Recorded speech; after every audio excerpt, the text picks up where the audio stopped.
My mom called me an accident, played favorites with my sister, then tried to ruin my wedding and baby shower, so I cut her off for good and never looked back. I call her Jackie. It's an odd thing really because you'd expect me to call her mom like most kids do with their mothers. But she's always been adamant that Leah, my half-sister, and I never address her that way. In her mind, Mom sounds like a title for someone older, and she has never been able to see herself that way. She's told us more than once that she feels too young to ever be called a mother, as if that title might weigh her down. So it's always just been Jackie, like we're neighbors or friends rather than her children. Jackie was in high school when she got pregnant with me, and the pregnancy wasn't something she or my biological father Avery had planned. In fact, she always refers to it as an accident, a word that's weighed heavily on me over the years, whether she realizes it or not. Jackie and my dad were high school sweethearts, but they were young, reckless, and not exactly thinking about the consequences when they ended up in this situation. When my dad found out Jackie was pregnant, he made it clear that he wasn't interested in being a partner to her. He agreed to pay child support and to only be there for me, but that was where his involvement ended. He wasn't going to play house with her or continue their relationship. This crushed Jackie, though she doesn't always admit it. She had expectations, however naive, of what their relationship might be like. Maybe, in some small part, she believed that having a baby would make things more serious between them. But my dad didn't see it that way, and the reality of that shattered her. My dad would come to pick me up for visits or just stop by to spend time with me. But instead of keeping things civil, Jackie would almost always pick a fight with him. She seemed to look for reasons to argue, even when there wasn't anything to argue about. She would lash out at him, sometimes over small, petty things,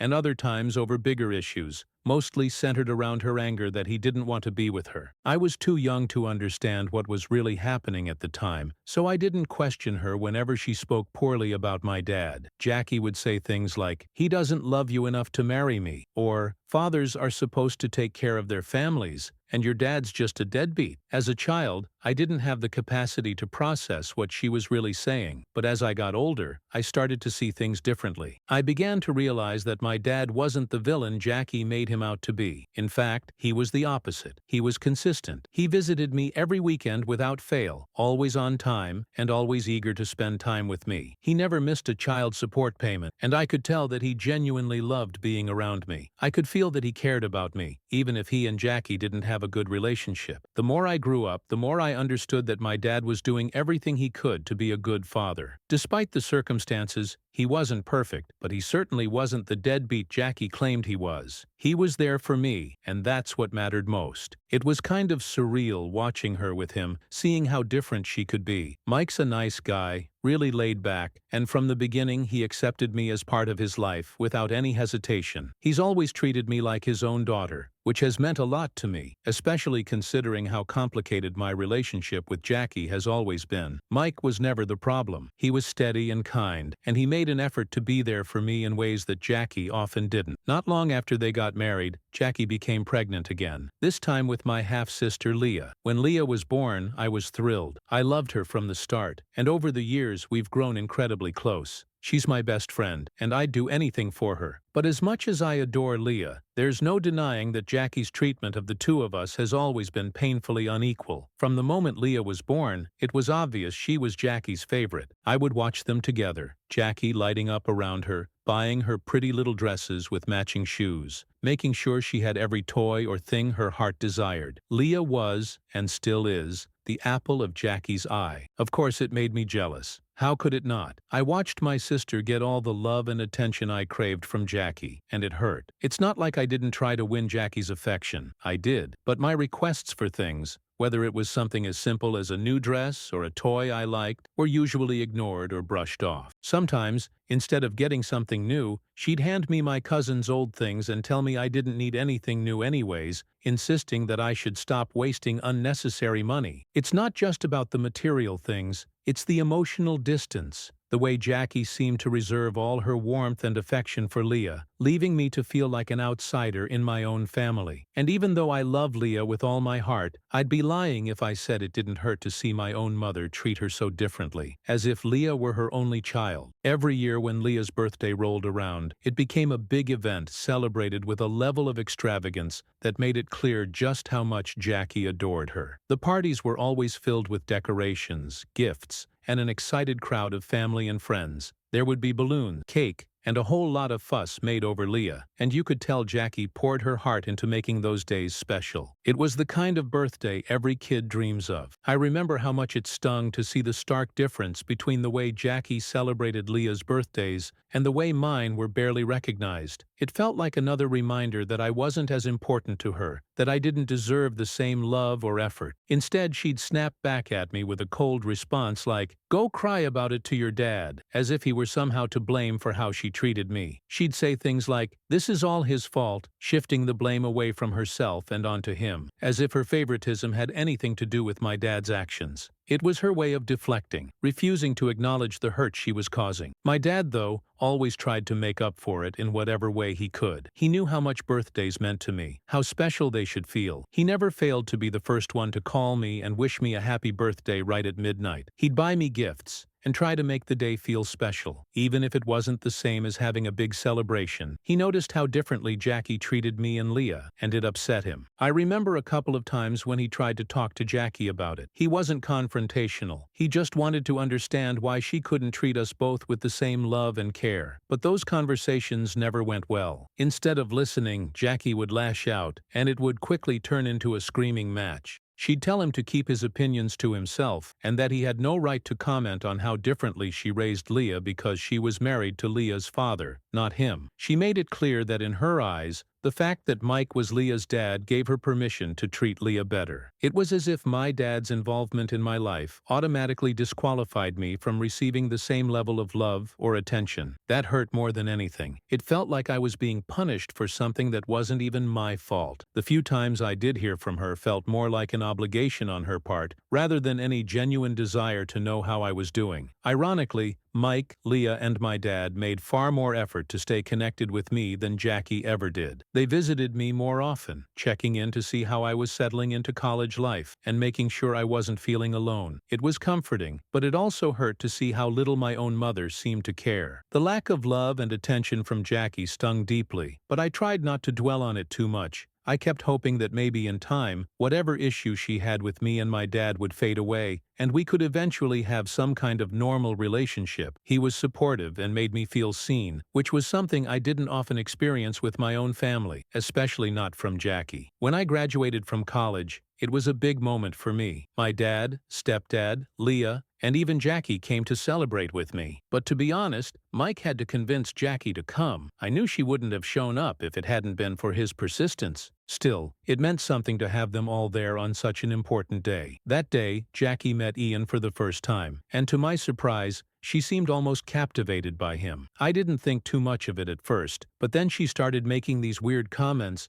like how she couldn't believe someone as handsome as Ian was with someone like me. After all, I'd gotten used to Jackie making offhand remarks that were more hurtful than she probably realized. Or maybe she did realize, I'm not sure. Either way, I let it go, telling myself it wasn't worth the energy to confront her. But then she did it again. We were all having lunch together after my graduation ceremony, and right there in front of Ian and the rest of the family, she made another similar comment, implying that I wasn't attractive enough to be with him, and joked that I was perhaps his charity case. This time it wasn't just hurtful, it was downright humiliating, especially because she said it in front of Ian. I could feel the embarrassment rising in my chest, and I wasn't going to let it slide again. So I turned to her as calmly as I could, and told her that the way she was talking about me and my boyfriend was creepy, and that I was more than just my looks. I wanted her to understand how inappropriate and uncomfortable her comments were, not just for me, but for everyone at the table. Ian looked embarrassed by her comments as well. Even my dad, who usually tried to stay out of confrontations with Jackie, was clearly annoyed. He shot her a few warning glances, probably hoping she'd get the message and stop before things escalated. I could tell he didn't want to make a scene in front of Ian, but he was just as upset as I was. It wasn't just a small, thoughtless comment. It was another example of how she always seemed to find ways to put me down, even during one of the most important moments of my life. I didn't want to make a big deal out of it, so I said it was up to him. He accepted her request just to be polite, because he knew, as well as I did, that if he didn't, she would bring it up in front of everyone else if she ever saw him next. It did feel odd to me that my mom, who had barely shown any interest in my life while I was away at college, suddenly wanted to stay connected with my boyfriend on social media. Over the 3 years that Ian and I dated, my mom maintained a polite, if distant, relationship with him. She would check in on him every now and then, leaving the occasional comment on his posts, or sending him brief messages on Facebook. It wasn't anything overtly suspicious, but there was always an air of familiarity between them. Jackie never gave me that kind of attention, but with Ian, she seemed more engaged. During my relationship with Ian, he pointed out to me once or twice how he felt my mom was outright jealous of me and my life. He started pointing out all the little things Jackie did around me, and the more I noticed, the more it felt like she was in some kind of competition with me. The idea that she could be jealous of me had never crossed my mind. I had always chalked up her behavior to general hostility or unresolved issues with my dad. But Ian was insistent. He could see it from the outside, the way she would subtly undermine me and how she seemed almost bothered by the idea of me being happy with someone or successful in my career. It was hard to accept that my own mother could feel something like jealousy towards me, but the more Ian brought it up, the more I started to notice the patterns myself. Whether it was about my looks, my relationships,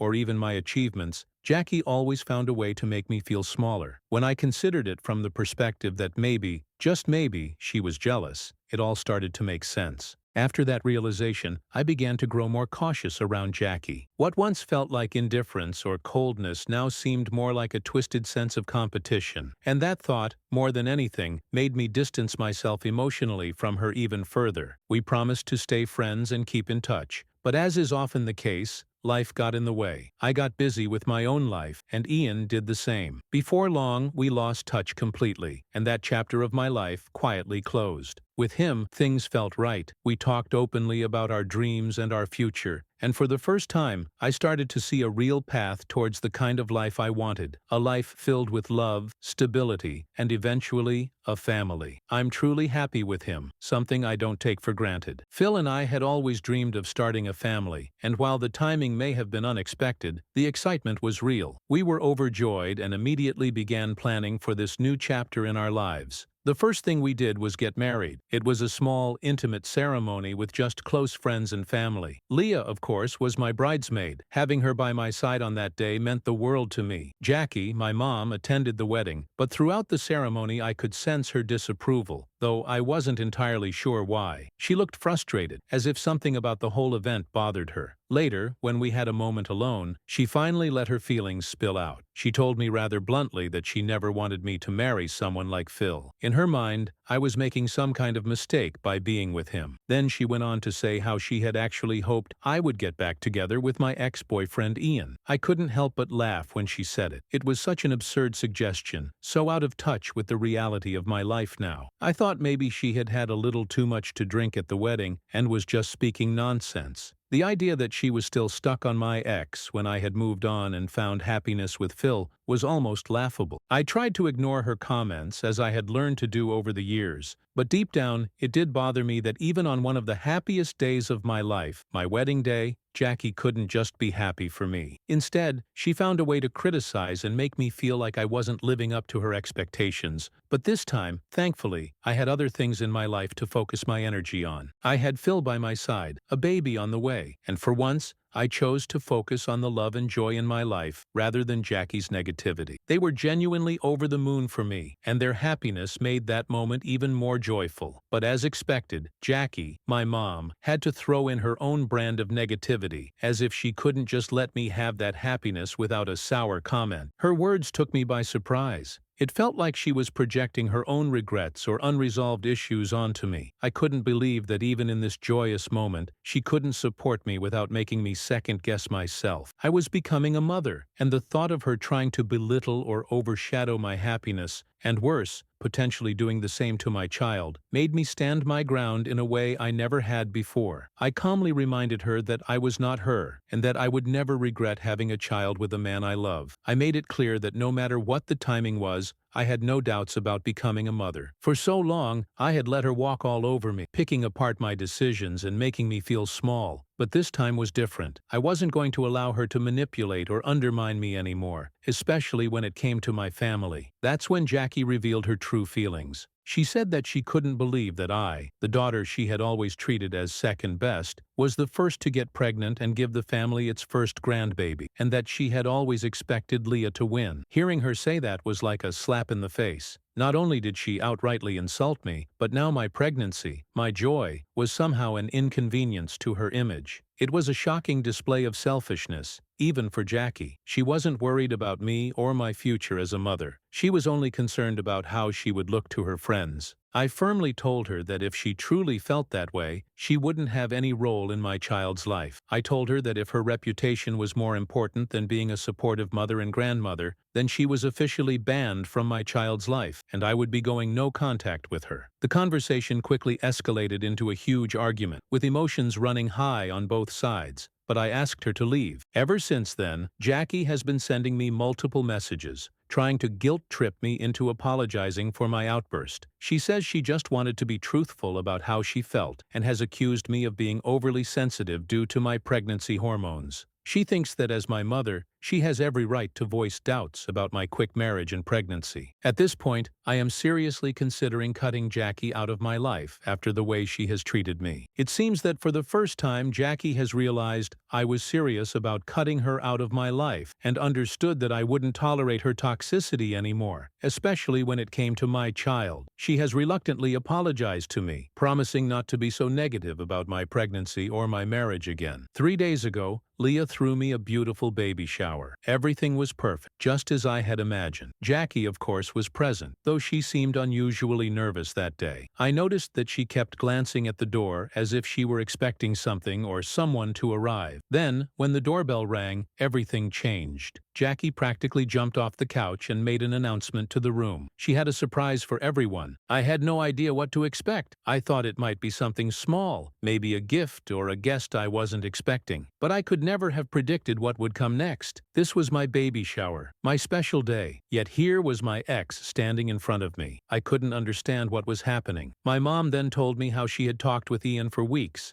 and had convinced him to finally show up and give me a second chance. She looked at me and told me that she knew I was settling for less by being with Phil, but that I didn't have to worry anymore since Ian was here for me. Suffice it to say, my guests were all horrified, exchanging shocked glances after hearing what my mom had to say. I kept looking from my mom to Ian, trying to comprehend what was unfolding. Then he continued to explain how my mom had hounded him on Facebook, sending him relentless messages, wanting him to profess his undying love for me. She was convinced that he and I were meant to be together, and that I was making a terrible mistake by having a baby with Phil. My mom, in her deluded state, had told him that I was wasting my life by becoming a mother so soon, and that she wanted him to take me away. The whole thing was so absurd that I could hardly believe what I was hearing. Everyone was staring at my mom, whose face had gone bright red with embarrassment. She had clearly never expected him to speak of her that way. Ian then turned to Jackie and, with a firm voice, told her she needed to stop messaging him. He said she needed to move on with her life and had no right to sabotage my baby shower. Throughout my life, I had seen the anger and humiliation on my mom's face,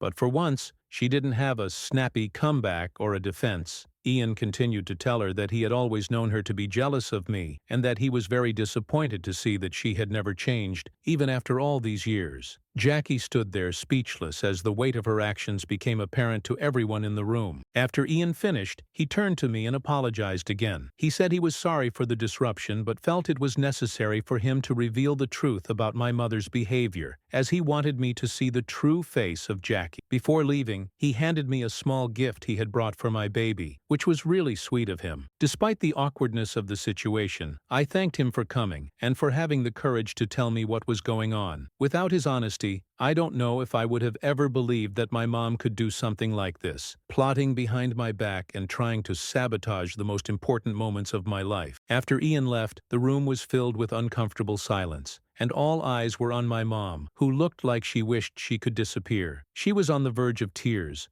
overwhelmed by humiliation. I could hardly believe what had just unfolded. My own mother had tried to undermine me in the most hurtful way imaginable. That moment solidified everything I had long suspected, that my mother wasn't just difficult or critical, she was actively working against me, driven by her own insecurities and jealousy. Since then, both Leah and I have had no contact with Jackie. The rest of the family, who were also present during my baby shower, spread the word around, and no one wants anything to do with my mom now. My dad has threatened Jackie to stay as far away from me as possible. I am still unable to comprehend the lengths my mother can go to in trying to sabotage my life. Mike is currently separated from her. It turns out that after he found out and confronted her about everything, she refused to apologize to any of us and tried to justify her behavior. He finally realized that if she could treat her own daughter so terribly, there was nothing stopping her from doing the same to him or anyone else she claimed to love. Seeing just how selfish she truly was, he knew he was better off without her.